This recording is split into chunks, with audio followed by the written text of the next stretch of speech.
വെറും 3 മാസങ്ങൾ കൊണ്ടൊരു ലീഗ് അതിൽ 1ാം സ്ഥാനത്തെത്തുന്ന ടീമിന് ആ ഒരു ISL കിരീടം നേടാനുള്ള ഒരു അവസരം. അത് അങ്ങനെ ISLന്റെ കാര്യങ്ങളൊക്കെ അങ്ങനെ മുന്നോട്ട് പോയിക്കൊണ്ടിരിക്കുകയാണ്. കേരള ബ്ലാസ്റ്റേഴ്സ് അവരുടെ മുഴുവൻ ഫോറിൻ പ്ലേയേഴ്സിനും, അതായത് നിലവിൽ സൈൻ ചെയ്ത 5 പ്ലേയേഴ്സിനെയും കൊച്ചിയിലെ ട്രെയിനിങ് സെന്ററിൽ എത്തിച്ചിരിക്കുകയാണ്. ഇനി വെറും 2 ആഴ്ച മാത്രമാണ് ISL ആരംഭിക്കാനുള്ളത്. ഫെബ്രുവരി 14 ആ ഒരു വാലന്റൈൻസ് ഡേയിൽ ആദ്യത്തെ മത്സരത്തിൽ കേരള ബ്ലാസ്റ്റേഴ്സ് മോഹൻ ബഗാൻ SGയെ നേരിടും. അങ്ങ് കൊൽക്കത്തയിൽ വെച്ചാണ് ആ ഒരു മാച്ച് നടക്കാൻ പോകുന്നത്. ആൻഡ് ഫാൻ കോഡിലായിരിക്കും നമുക്ക് ലൈവ് ആയിട്ട് ആ ഒരു മാച്ച് കാണാൻ സാധിക്കുന്നത്.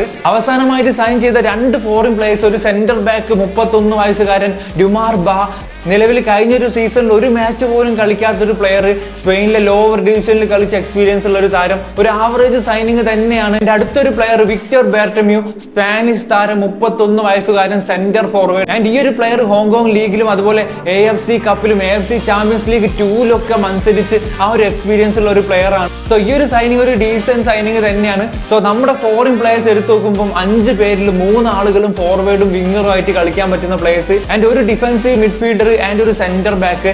മത്സരങ്ങൾ കൊച്ചിയിലാണോ കോഴിക്കോടാണോ എന്നുള്ളത് ഒരു ഒഫീഷ്യൽ കൺഫർമേഷൻ വന്നിട്ടില്ല. ഏതായാലും നമുക്ക് കാത്തിരിക്കാം ആ ഒരു ഫെബ്രുവരി 14 ആദ്യത്തെ മാച്ചിനായിട്ട്.